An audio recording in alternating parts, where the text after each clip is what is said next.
All right, here we are on Friday evening with a pretty slow, dry day of price action.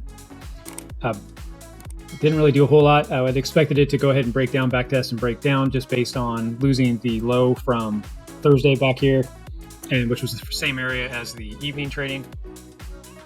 We did have a high through here. I can mark it on here for the evening. You would have thought it would have got up and broke up through there. It didn't really do either or. It started to break out here, like I said, and then it recovered and just kind of went flat. The rest of the day, it kind of held right in here between this two levels. So there wasn't a lot of options. So when price action is kind of doing this, we kind of need to go out and take a look at some stuff to figure out what's going on. So you can see a lot of the vertical lines here. This is just the 12-hour price action that we marked, and then some back history. I'm just leaving it on there. So I usually about, like I said, about 5 days on there, so the week. And then I start to bring it forward and erase the days further back and look for levels of support. So if you go out into the 4-hour, which ties back into that 15, we can kind of see what's going on. Here is the Friday morning, and then here is the Friday evening. This is the price action that we saw here. And you can see that we are getting the stochastics to come down and start to curl back up on the longer time frame.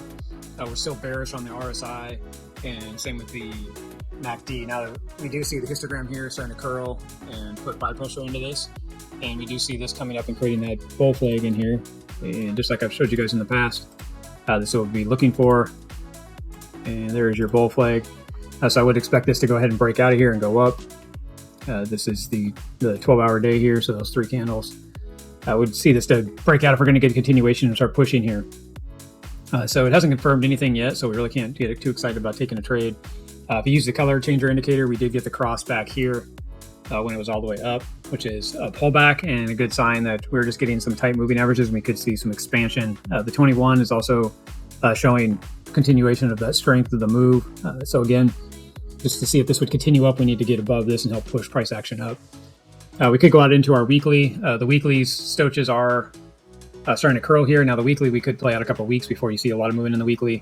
As of right now, though, the MACD is still showing bear pressure. Same with RSI. It looks like it has to maybe a little more, a week or two to get this slow moving average on the RSI down a little lower, and we could start seeing this maybe start to hook. Let's go ahead and look into our daily here. As of right now, we did see the stochastic top out.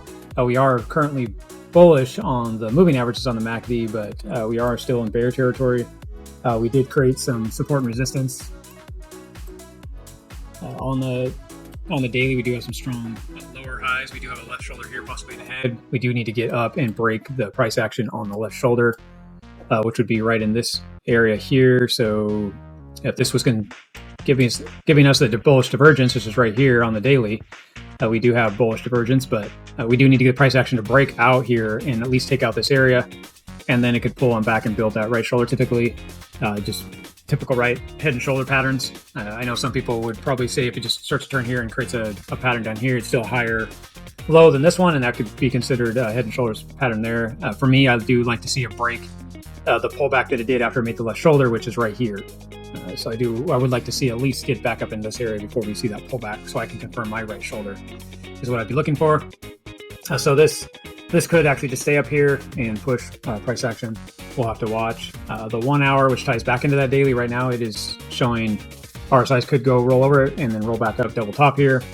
It's not real clear. This happens on a Friday. Going into the weekend, you get kind of this choppy sideways, kind of junky TA, right? Junky price action. So don't expect a lot to happen on this weekend. I'm excited for the week coming up where we can maybe start breaking out of this range that we're in on the 15. We've been in most of the week or so, but just to look at it real quick, we're looking at about almost 85,000. Right now you're around 83, 82. This is a big pocket of area if you go back where all this area is that we sat in. So 82 to 85 is definitely range bound. You either kind of break one side or the other. So it's going to have to see how the weekend goes, and I'll do a weekend recap and we'll go from there. But we will talk to you guys soon, and like and subscribe to the videos. It definitely expose the channel and share with others.